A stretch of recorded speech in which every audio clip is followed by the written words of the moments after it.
За та зөв амьсгалж чаддаг уу? Та цээжээр амьсгалдаг уу, хевлээгээр амьсгалдаг уу? Мөн та мөрөө хавчиж амьсгалдаг бол та буруу амьсгалж байна гэсэн үг юм. За тэгвэл мөрөө сул тавиад хевлээгээ дүүртэл хамраараа амьсгалаад амаараа айжуу гаргах нь хамгийн зөв амьсгал гэж үздэг юм байна. За нормал хүн 1 минутанд 12-оос 16 тоонд амьсгалдаг юм байна. За та одоо тэгэхээр цаг хараад амьсгалаад үзээрэй. 20-оос дээш тоонд амьсгалж явах юм бол та хэтэрхий хурдан амьсгалж байна гэсэн үг юм байна. За бид амьсгалын дасгалыг зөв хийснээр хамгийн түрүүнд стрессгүй, тайван байхаас гадна маш олон өвчин эмгэг эрсдлээс өөрсдөө сэргийлж чаддаг юм байна. За тэгвэл би өнөөдрийнхөө видеогаар та хэдтэй бид амьсгалын дасгалыг хийж эхэлснээр миний бие болоод сэтгэл санаанд ямар их өөрчлөлт орсон талаар хуваалцъя. Ингээд subscribe даж нэгдээд видео руугаа үсэрцгээе. За сайн байцгаана уу, шинэ видеодод тавтай морил. За өнөөдрийн видео бол эмэгтэйчүүд болон ялангуяа төрсөн ээжүүдэд зориулаад би ингээд амьсгалах хийж те зөв амьсгалснаар бид нар янз бүрийн өвчнөөс өөрийгөө сэргийлж болдог юм байна гэдэг талаар өөрийнхөө жоохон мэдснээс та хэдтэй хуваалцъя гэж бодлоо. За би яаж амьсгалын дасгалыг хийж эхэлсэн бэ гэвэл миний зүрх маш их өвддөг байсан. За Монголд байхдаа би ингээд зүрх маш их өвддөг. Тэгээ сүүлдээ би ингээд нөө одоо жоохон ингээд сэтгэл санаа тавгүй ч юм уу ингээд ууралсан үедээ ингээд ухаалтад унцдаг болсон байсан. Зүрхний цусан хангамжийн дутагдал гэдэг байсан. За би тэгээд нэг Япон эмэгтэйгийн амьсгалын тийм одоо амьсгалах хийж хийдний талаар ном уншиж ирсэн юм даа зөндөө олон жилийн өмнө.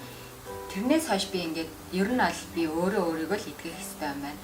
Одоо зүрхээ би өөрөө амьсгалын дасгалыг зөв хийснээр одоо маш гоё тайвширлыг мэдэрч одоо зүрхнийхээ өвдөлтийг яг тэр үедээ ингээд хийгээд эхэлсний дараа ингээд нэг гоё намддаг байсан. Яг ингээд зүрхээр хатгаал ирэхээр би ингээд амьсгалж чадахгүй бүр ингээд яг гацчдаг. Яг тэр үеийн өвдөлт мэдрэмж яг ингээд яг хөгж байгаа юм шиг яг тийм мэдрэмж өгдөг гэсэн амар хэцүү. Яг ингээд амьсгаа авах юм бол ингээд хүчтэй хатгалт нь ингээд нэмэгдээд тэгдэг байсан. За тэгээд би яг амьсгалын дасгалыг хийж эхэлснээр миний зүрхний өвчин ер нь бол багассан. Одоо бол нэг ахтар зүрх өвдөлтийг би мэдрэхэ болсон.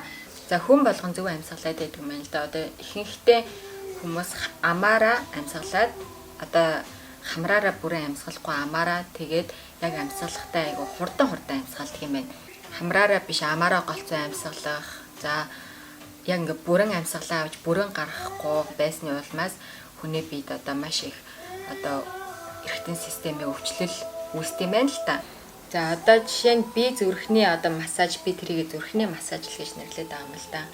Тэрийг хийж эхэлснээр би зүрх өвдөхөө байлгаас гадна миний маш их тийм бухимддаг, стресстэй байсан дагаад айгүйх буурсан. Тэгээд хамгийн ихний одоо зөв амьсгалахын ач тусна гэвэл таныг маш гоё тайвшруулж өгнө. Одоо бактериал уур хүрээд эхлэх яг тэр үедээ гүн амьсгаа аваад маш удаан гаргаад тэгэд үзээрээ маш гоё тайвшруулж өгдөг. За мөн надтай адилхан зүрхний өвчтэй, зүрхний ямар нэгэн асуудалтай хүмүүс айхан бол бас туршаад үзээрэй гэж хэлмээр байна. Ингээд гол асуудал руугаа оръё. Төрсөн ээжүүдийн хамгийн ихний хийх дасгал бол чангалах дасгал байдаг. Одоо гидс, хевли, аарцагны яс, мөн өтрээ гэд яг нэг жирэмсэн байх үеэс бид гарсан бүх сулрал, тэлэлтийг энэ дасгал маш гоё одоо агшааж, чангалж өгдөг. Та хэд мөн YouTube дээр хаагаад үзэх юм бол хүмүүс маш олон янзаар хийсэн байгаа. За миний яг өөр дээрээ хийгээд туршаад үр дүнгийн мэдрээ явж байгаа 5хан дасгал байгаа. За энэ хэдийг өнөөдөр та хэдтэй хуваалцъя. За тэгээд би яг ингээд гараад явж байгаа үр дүнгээ сошиал хаягууд дээр одоо жишээ нь Instagram, Facebook дээрээ шеэрлээд хуваалцаад явж байгаа өдөр болгон. За мөн Facebook групп байгаа. Би ерөөсөө та хэдэд Facebook группийнхаа талаар хэлж байгаагүй юм байлээ. Facebook группээ бас айгүй идэвхжүүлж эхлэе гэж бодлоо.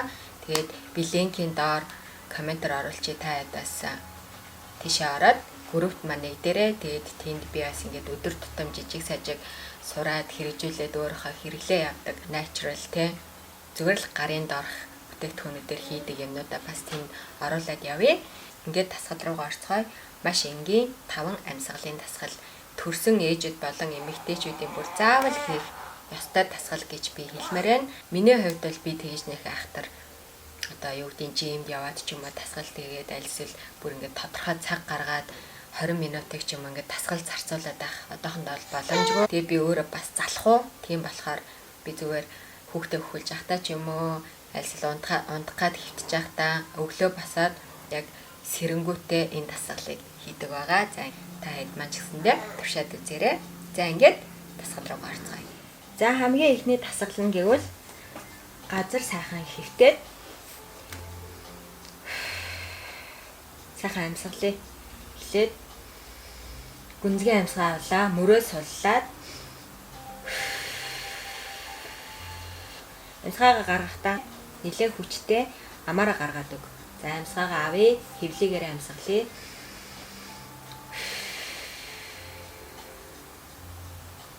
Хамгийн эхэлж хийж байгаа хүмүүст бол амьсгалыг гаргахдаа 10 секунд гаргана гэдэг нь бол жоохон хүндрэлтэй байж магадгүй. Тэгвэл нэг 5 секунд яг бариад амьсгалаа гаргаад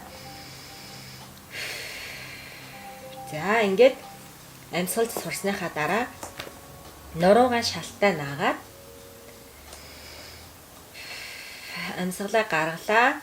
За ингээд гуйн дээр ямар ч ачаал өгөхгүй зөвхөн хэвлийн хэсгийн энэ хэсгийг ажилуулад за тэгээд амьсгалыг гаргаад бүрэн гаргасныхаа дараа хэвлээгээ чангалаад одоо таазаа баг зэрэг өргөнө гэсэн. За таазыг өргөж явах явцад гуйн дээр ямар ч ачаал ирэхгүй хөлийн өсгий газар түлхэл одоо хөлийн өсгийнд газар түлхэлт өгөхгүй гэсэн. За тэгээд зөвхөн таазаа ингээ өргөөд ирэхээр өөрөө угаасаа аянда мэдэрнэ хэвлийн ямар гоё чангарж байгааг таазыг өргөхөд мэдрэгдэнэ. За болж өгөөл тэгээд болж өгвөл өндөгөөд хүүсээ бас харахыг хичээгээд өгөөрэй. Таазыг өргөөд 5 секунд бариад амьсгаагаа авахтаа буулгана. За амьсгаагаа гаргалаа.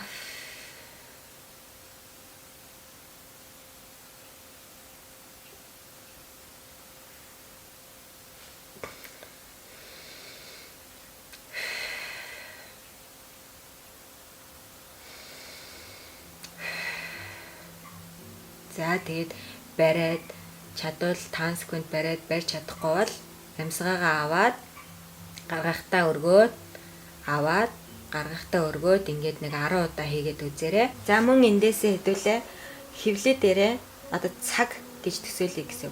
12, 3, 6, 9 гэд ингээд цаг гэж төсөөлөөд одоо амьсгаагаа аваад гаргаад мөн нөгөө чангалахтаа цагийн зүүнний дагуу 12, 2, 4, 6, 8, 10 гэд ингээд тойрог хэлбэрээр эргүүлье.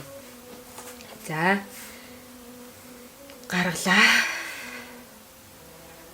12, 2, 4, 6, 8, 10, 12. Авлаа. Гаргалаа. 12, 2, 4, 6, 8, 10, 12. За дараагийн алхам маань хөлөө жийж агаад яг цайныхаа дасгалыг хийж өгнө.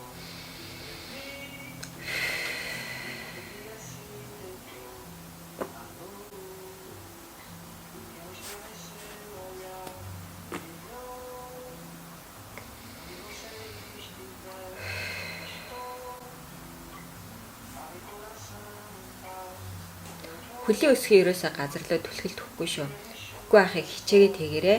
Угаасаа жоохон хүндрэлтэй эхлээд хийгээд жоохон хүндрэлтэй юм байлээ. За тэгээд чангалаад бие мэдрээд хүрээд үз. Яг ингээд чангараад татаад ингээд мэдэрсэн үед хөвлийн бүх хэсгээр ингээд чангарсан. Ямар их илүүдэл мах илүүдэл жим байгааг ингээд өөрөө угаасаа мэдрээд үзнэ. За яг тэр чангарсан хэсэг бол яг таны жинхэнэ галбир бахнэ. Энэ дасгалыг 10 удаа хийгээд хөлөө тавиад ингээ хийгээд үзээд дараа нь хэвтээгээрээ амьсгалаа бүрэн гаргалаа.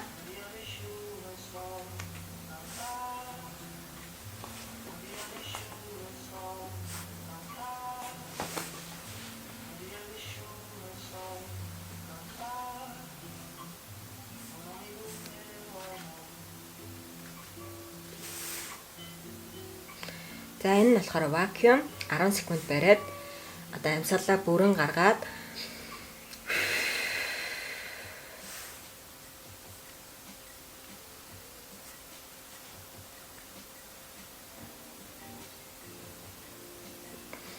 за ингээд бас нэг 10 удаа вакуум хийгээд үзээрэй. За энэ вакуумыг болохоор зөвхөн өглөө хийн. Өглөө илгэн дээр хийн гэсэн үг. Орой болохоор орой бас вакуум хийн.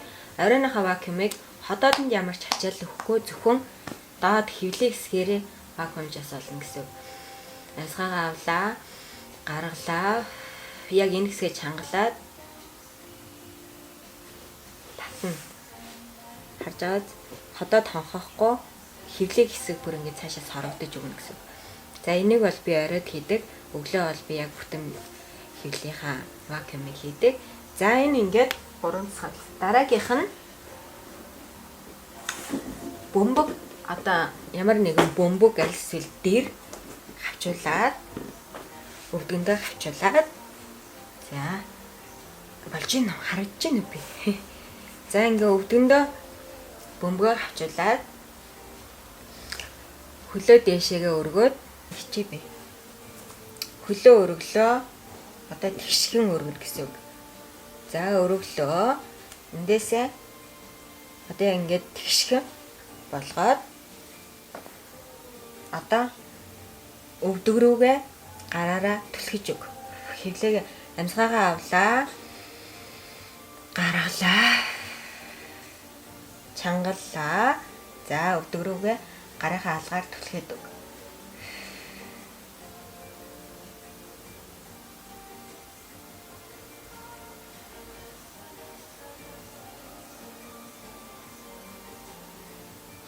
За 10 секунд түлхээ.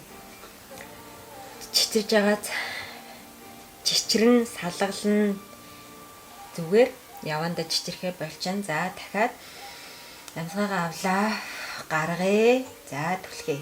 Болж өгөл жоохон хүчтэй түлхээд өгөөрэй.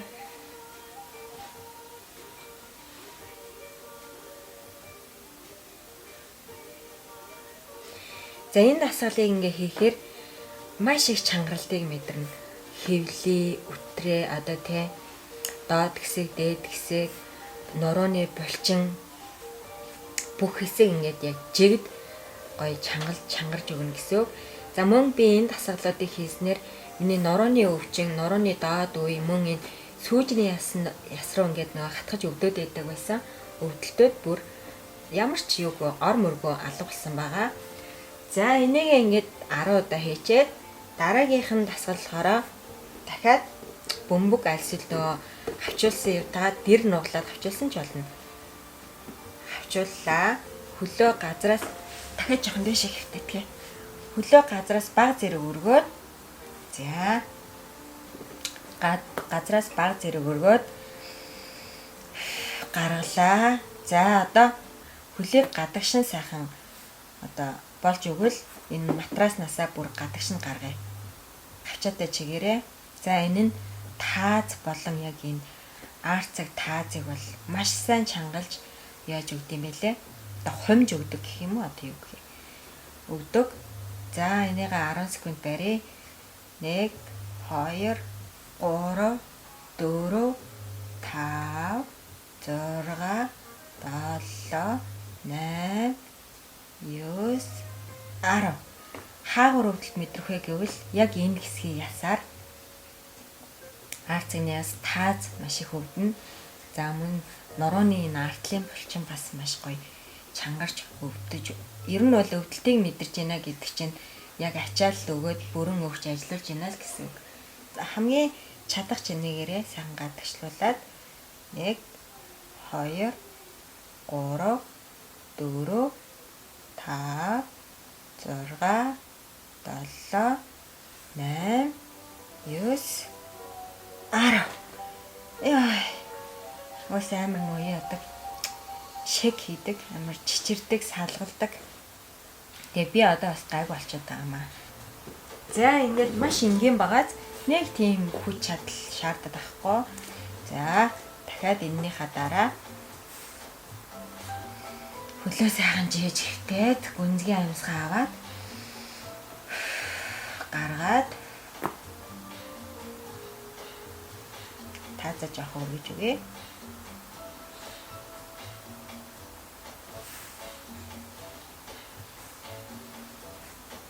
Бас жоохон зовиортой яг энэ тасгалыг ингээ хийгээд эхлэхээр жоохон зовиороод мэдрэгдэн. Тэр нь юу вэ гэвэл хавирганы доод хэсгийн хавирганууд өвдөн энэ нь хумигдж байгаа гэсэн үг. За мөн хөвлийн булчин өвдөн чангарж байгаа гэсэн үг. Чангарж өгнө. За дээрэс нь өөрөө мэдэрнэ одоо яг хүтрээний булчин яаж чангарж байгааг бас өөрөө маш сайн мэдэрдэг. Түрүү хэлсэнтэй нурууны өвчин болон энэ сүүжний ясны энэ хавир хонхорхороо хатгаж өгдөх энэ өвдөлт бол бүр ор мөр алга болдог. За тэгээд ийм байна. За ингээл л маш энгийн байгаа. Тэгээ ер нь бол хөвлөө чанга байхад ер нь бол дагаад бүх булчингууд чанга байд юм шиг надад санагдсан. За тэгээд энийг сайхан туршаад хийгээд үзээрэй. Орондоо буудан дээр кино үзэж байхдаа ингээ хийгээд сурчхаар бие альж байрлалд ингээд гоё чангалаад сурчдаг юм билээ. Машин барьж байхдаа хүртэл ингээл чангалаад таазаа хөдөлгөөр л явж болно гэсэн үг. Тэгээ яг ингээ хийгээд сураарай. За тэгээ Facebook групптэй бас ороод ирээрэй. Тэгээд та хэд маань бас надад хэлхийг хүссэн, асуухыг хүссэн зүйлүүдээ бас групптэй бичээд одоо YouTube-ээр асууж хэлж чадахгүй байгаа зүйлүүдээ групптэй бас бичээд асууж байгаарай гэж хэлмээр байна. За миний хувьд ч гэсэндээ та бүхнээс дуртай суралцаад зөвлөгөө аваад энэ нь болж гин, энэ нь болохгүй нэ гэдэг одоо санал шүүмжийг хүлээж авах болно. Тэгээ миний хувьд ч гэсэндээ дөнгөж эхлээд явж байгаа. Дөнгөж эхлээд ингээд суралцаад явж байгаа болохоор бас ингээд хамтдаа хөгжөөд, хамтдаа хийгээд, хамтдаа өөрчлөлтийг мэдрээд явхад таатай байх болно. За ингээд өнөөдрийнхээ видеог энэ хүрээд дуусгая. Дараагийнхаа видеогоор дахин уулзтлаа түр. Бай бай. Тэгээд заавалчгүй нэг гоё гуайлыг сайхан бусдад одоо таалагдах гэж гоё харагдах албагүй. Өөрөө гоё эрүүл, чирэг, ямар нэг өвдөлт мэдрэхгүй, тухтай, биедээ тухтай. Одоо өөрөө тэрнээсээ гоё кайф авдаг. Одоо ямар ч хувцас өмссөн тэр хувцсыг амьлуулж чадхаар тийм л гоё биетэй байвал гоё. Тэрнээсээ өөрөө гоё кайф авдаг. Тэгээд тийм болохын төлөө хамтдаа. Thank you. See you next week.